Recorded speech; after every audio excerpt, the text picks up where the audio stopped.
In the heart of a quiet village named Umudike, where the morning sun kissed the earth with its golden rays and children's laughter echoed through the trees, a tragic tale unfolded, a tale of trust, betrayal, and heart-wrenching loss.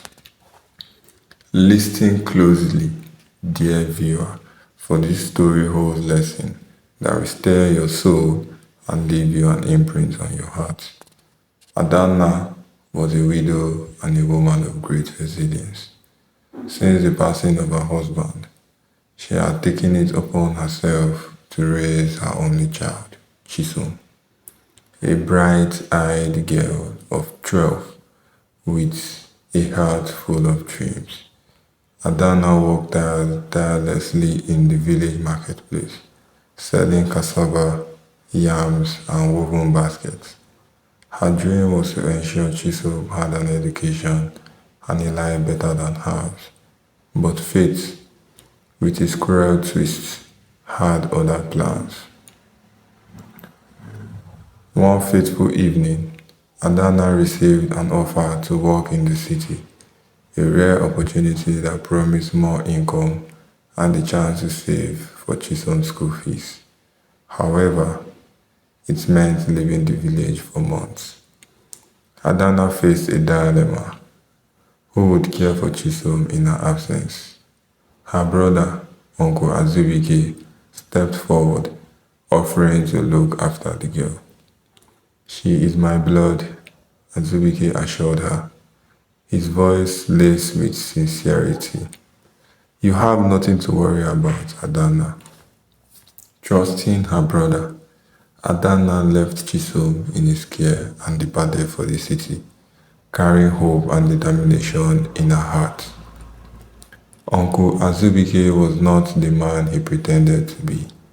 Behind his charming smile and the kind words lay a dark, destructive habit. He was a man who drank away his days, often losing himself in the haze of alcohol. At first, Chisom felt safe under her uncle's roof. She cooked, cleaned, and even sang songs to lighten his mood. But as the days turned into weeks, Azubike began to change. The kindness in his eyes were replaced by something sinister, something Chisom couldn't understand, but instinctively feared. One night, after a heavy bout of drinking, Azubike stumbled into Chisom's room. His breath reeked of alcohol, and his eyes were wild. Chisom tried to scream, but he silenced her, threatening her with dire consequences if she told anyone. The child was shattered that night, as the very person entrusted to protect her became her worst nightmare. Days turned into a living hell for Chisom. Her once bright eyes grew dim, her laughter silenced by fear. She carried her pain in silence, too terrified to speak.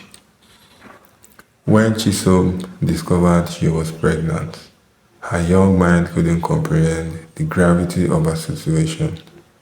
Terrified of the disgrace it would bring to her family, Azubike forced her to undergo a back alley abortion carried out in secret by an unqualified herbalist.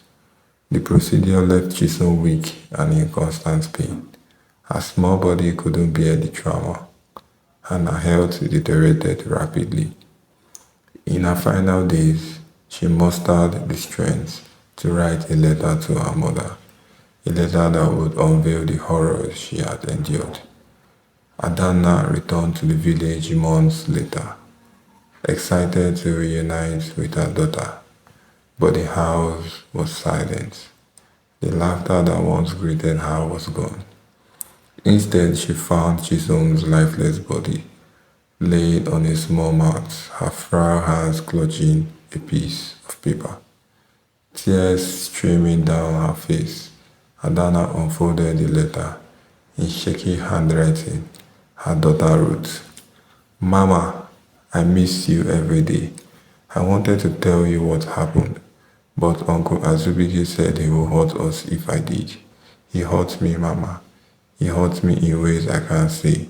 I'm sorry I couldn't stay strong for you. I love you, Mama. Please forgive me. Adana's cries pierced the village, drawing neighbors who came to learn of the tragedy. Enraged, the villagers turned against Azubike. He was dragged before the village elders and the chief, where his crimes were laid bare. Azubike's punishment was swift and severe. He was banished from the village, left to wander the wilderness, haunted by the weight of his sins. Adana, though broken, became a voice for the voiceless, sharing her story and warning parents about the dangers of blind trust. This tale is a reminder that trust must be earned, not blindly given. It teaches us to listen to our children, to protect them, and to hold those who harm them accountable. As the sun sets over Umudiki, the villagers whisper Chisholm's name. Her story eats into the hearts as a warning and a lesson. May we all learn from our pain and strive to build a world where every child is safe, loved, and heard. And so, dear listener, we end this day with heavy hearts, but a renewed resolve to protect those we love. Remember, the actions of one can ripple through generations, but so can the courage to stand for what is right. Until next time, may your days be filled with wisdom and your nights with peace. Thank you.